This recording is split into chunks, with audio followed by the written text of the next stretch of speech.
Welcome back. और पिछली जो मेरी क्लास थी उसमें अपन ने पढ़ा था कि एडवर्ब्स क्या होता है और एडवर्ब्स के प्रकार कितने होते हैं और क्या होते हैं। तो आज की जो अपनी जो क्लास होगी हम उसमें पार्ट्स ऑफ स्पीच का जो नेक्स्ट जो टॉपिक है उसके बारे में जानेंगे। तो आप जानिए कि पार्ट्स ऑफ स्पीच का जो नेक्स्ट जो टॉपिक है वो है अपने वर्ब। वर्ब का मतलब होता है क्रिया। देखिए आप ध्यान से कि नेक्स्ट जो अपना टॉपिक है वो अपने है वर्ब्स। वर्ब्स को बोलते हैं क्रियाएं। क्या बोलते हैं? क्रियाएं। और क्रियाओं का जो मतलब होता है वो सीधी और सरल भाषा में क्रिया का मतलब होता है कि किसी भी कार्य का करना या होना पहले उसे अपन क्रिया कहते हैं। लेकिन इसके अलावा जो वर्ब्स है उसकी बहुत सारी अलग अलग भी डेफिनेशन होती है। तो अपन देखते हैं कि कौन कौन सी डेफिनेशन होती है इसकी और किस प्रकार से क्रिया को परिभाषित किया जाता है।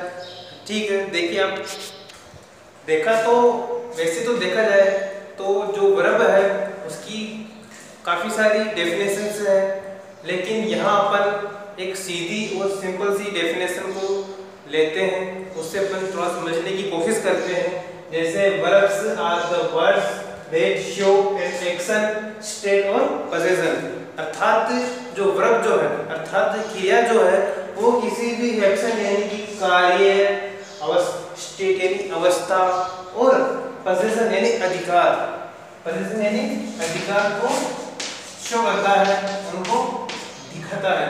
ठीक है, और अब ये जो वर्ब है वर्ब का यूज अपन सेंटेंस को बताने के लिए करते हैं, सेंटेंस में यूज करते हैं, या फिर यूं कहूं कि जो वर्ब्स है वो सेंटेंस को पूरा करने के काम में आता है। अब आप देखिए कि जो सेंटेंस जो है सेंटेंस के कुछ तीन पार्ट होते हैं, सेंटेंस के तीन अंग होते हैं। अर्थात आप समझो कि ये हो गया अपने सेंटेंस। सेंटेंस के हो गए तीन पार्ट। सबसे पहले होता है अपने सब्जेक्ट, बीच में आ गया अपने वर्ब और तीसरा हो गया ऑब्जेक्ट। ऑब्जेक्ट हो गया जिसे अपन अदर वर्ड भी बोलते हैं, जिसे अपन अदर वर्ड भी बोलते हैं। तो यहाँ आप ध्यान दीजिए कि सेंटेंस के तीन पार्ट सब्जेक्ट, वर्ब और ऑब्जेक्ट। तो ये जो वर्ब है ये हमें ये दिखाता है कि ये जो सब्जेक्ट है वो क्या एक्शन ले रहा है, क्या वो कार्य कर रहा है। जैसे एग्जांपल देखेंगे अपन, मैंने लिखा है यहाँ पे राम ईट्स मैंगो। राम क्या कर रहा है? मैंगो खा रहा है। तो यहाँ पर जो खाने की जो क्रिया है, खाने का जो एक्शन है वो एक वर्ब हो गया। ठीक है, तो इसी प्रकार अपन एक दो उदाहरण के माध्यम से वो समझते हैं कि कैसे जो वर्ब का यूज सेंटेंस में होता है। तो यहाँ आप जानिए कि जो वर्ब है उससे अपन क्रिया करते हैं और जो भी कार्य हमारे द्वारा किया जाता है, जितने भी कार्य हम करते हैं जैसे उठना, बैठना, सोना, खाना, पीना, पढ़ना, लिखना, सोचना, याद करना, etc, जितने भी जो कार्य होते हैं उन्हें अपन वर्ब्स करते हैं, वे सभी वर्ब्स में आते हैं और उन सब का यूज जो होता है वो सेंटेंस में होता है। ठीक है, जैसे कि यहाँ पर एग्जांपल से देखेंगे अपन कि दे प्ले मैच। तो यहाँ पर प्ले, प्ले जो है वो वर्ब हो गई। Next I write a letter, मैं एक पत्र लिखता हूँ, तो राइट होगी एक वर्ब हो गई।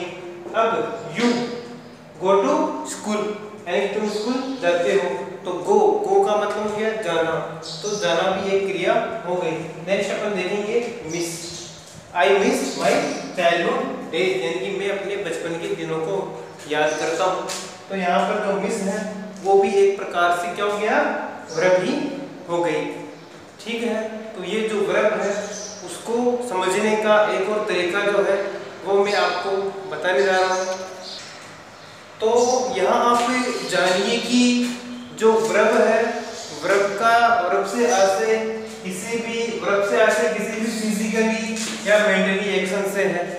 फिजिकली या मेंटली एक्शन से है। फिजिकली का मतलब शारीरिक क्रियाओं, शारीरिक क्रियाएं, शारीरिक क्रियाएं जो हो गई वो अपने फिजिकली एक्शन में आती है। और मेंटली में मानसिक, मानसिक क्रियाएं जो होती है जिन्हें अपन देख नहीं सकते, जिन्हें अपन देख नहीं सकते, ठीक है। शारीरिक क्रियाएं वो हो गई जिन्हें अपन देख सकते हैं, जिन्हें अपन हाथों और पैरों की सहायता से करते हैं। एंड मानसिक जिन्हें अपन देख नहीं सकते, वो सभी क्रियाएं मेंटली एक्शन में आती है। जैसे प्ले यानी खेलना हो गया, प्ले मतलब खेलना, जिन्हें अपन अपने शरीर की सहायता से खेल करते हैं।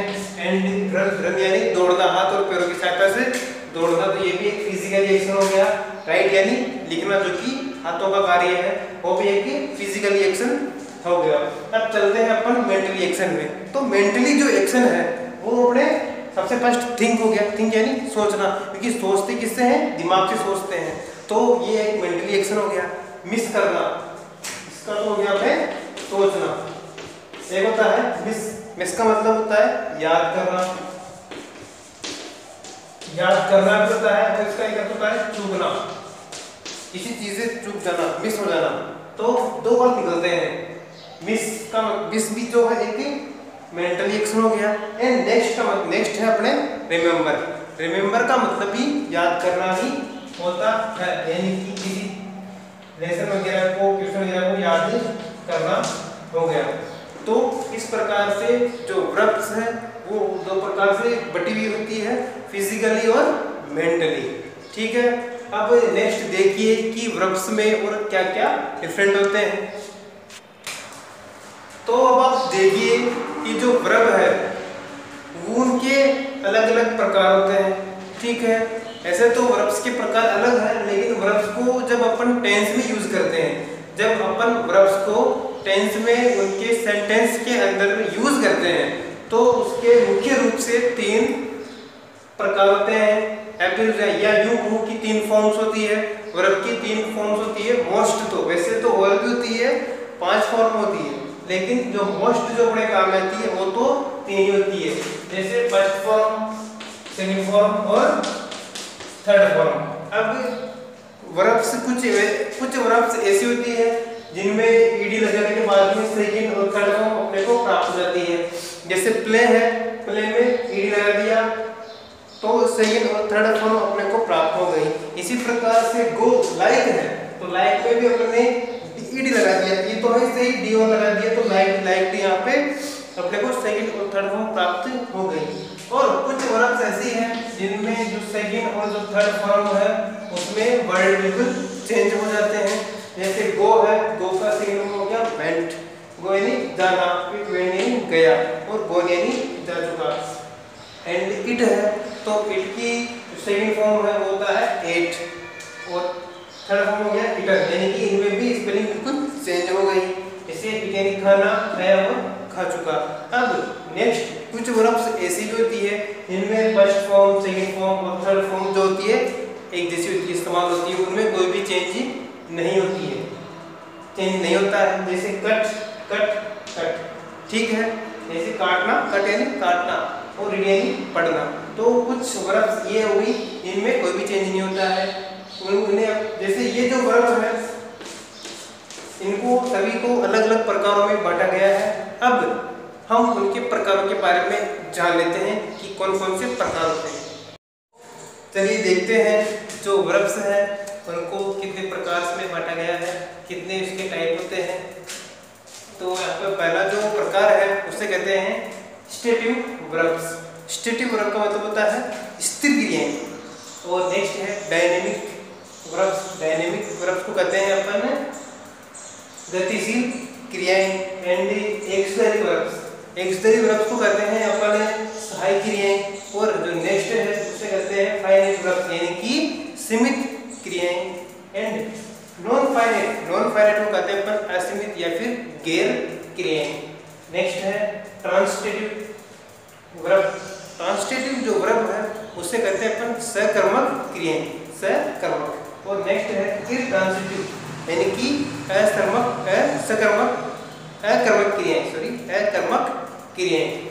नेक्स्ट है रेगुलर और इर्रेगुलर क्रियाएं। रेगुलर का मतलब होता है नियमित क्रियाएं और इर्रेगुलर का मतलब होता है अनियमित क्रियाएं। तो इस प्रकार से जो वर्ब्स है उनको 9 टाइप्स में बांटा गया है। तो अब ये जो 9 प्रकार की क्रियाएं होती है वो कौन कौन सी होती है, किस प्रकार की होती है, उनके बारे में जानेंगे अपन अपनी नेक्स्ट क्लास में। तो वीडियो को पूरा देखो, क्लास को पूरी अटेंड करो। और मेरी जो हर क्लास है वो एक ही बार में पूरी कंप्लीट नहीं हो रही है। आपको पता है, आप देख रहे हो कंटिन्यू, हर जो वीडियो है, हर जो टॉपिक है उसको अलग अलग पार्ट में मैं पूरा विस्तृत रूप से हो सके तो बताने की कोशिश कर रहा हूँ। ठीक, इसलिए आपको एक ही वीडियो को नहीं देखना है, उसे पार्ट बाय पार्ट पूरा देखना है, तभी वो आपके समझ में आएगा। Best of luck, thank you, bye.